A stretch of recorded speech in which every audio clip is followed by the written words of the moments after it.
Yo les gars, j'espère que vous pétez la forme. Aujourd'hui on se retrouve pour une nouvelle vidéo et dans cette vidéo on va parler du prochain roi des pirates et on va débattre sur ce sujet ensemble dans l'espace commentaire. Bon, avant que cette vidéo commence, n'oubliez pas le petit pouce bleu de famille et de partager cette vidéo dans les réseaux sociaux pour agrandir notre équipage. Allez, let's go.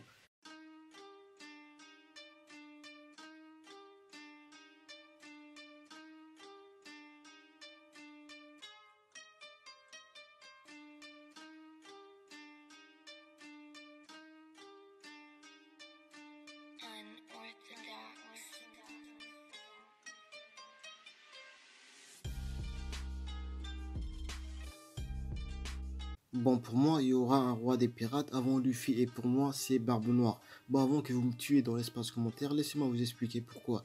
Barbe Noire est un pirate qui est l'opposé de Luffy, mais à la fois dans le comportement est similaire à celui de Luffy. Barbe Noire a pour but de devenir un jour le roi des pirates. Et de tous les pirates qu'on connaît, c'est le seul pirate qui a jusqu'à maintenant nous a impressionné le plus. Il était un simple pirate de Barbe Blanche il y a 2 ans de cela, et puis après le time skip de 2 ans, il est arrivé au rang de Yonko, les 4 pirates les plus puissants dans One Piece. Il a tué Barbe Blanche, il a battu le reste de la flotte pendant le time skip et il a en possession de deux fruits du démon les plus puissants de leur catégorie respective.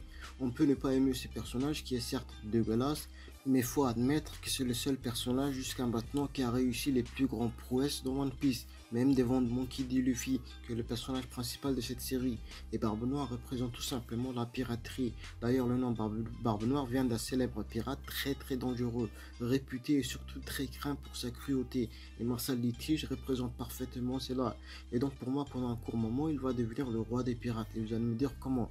Ben c'est très simple, il va tout simplement battre Shanks. Et c'est pas une mission impossible, il a déjà réussi à le blesser. Il a toutes ses chances de le battre. Même si ça sera extrêmement difficile, mais il va réussir à le battre. D'ailleurs, Shanks le craint énormément. Il est allé jusqu'à un autre Yonko pour lui parler de lui. Et j'en suis sûr que lorsque Shanks est parti rencontrer les Tenryubito et qu'il parlait d'un personnage, j'en suis sûr que c'était Barbe Noire. Bon, après, je peux me tromper. Donc, comme je vous l'ai dit, je vois parfaitement Barbe Noire devenir pendant un court instant le roi des pirates. Et comme Oda nous a dit qu'il y aura une grande guerre vers la fin de One Piece, une encore plus grande que Marineford. Et je pense que cette guerre sera centrée sur l'équipage de Luffy et celle de Barbe Noire. Et ça sera une belle manière de conclure One Piece. Bon les gars, n'oubliez pas que c'est juste un débat, rien de sérieux, donc ne pensez pas tout ce que je viens de dire va vraiment se passer. Je ne suis pas Oda, mais tu peux laisser un commentaire sous cette vidéo en me disant ce que vous pensez réellement de ce débat. Et n'oubliez pas de rester très poli dans l'espace commentaire, voilà, on va pas s'insulter, c'est un manga, c'est pas la réalité. On va juste faire des petits débats histoire de voir si vous pensez comme moi ou bien si vous pensez le contraire. Bon voilà les gars, n'oubliez pas de laisser un petit like et de partager cette vidéo dans les réseaux sociaux. Moi je vous dis à la prochaine fois, portez-vous bien, n'oubliez pas de consommer One Piece avec modération. Moi je vous dis à la prochaine fois, allez, ciao.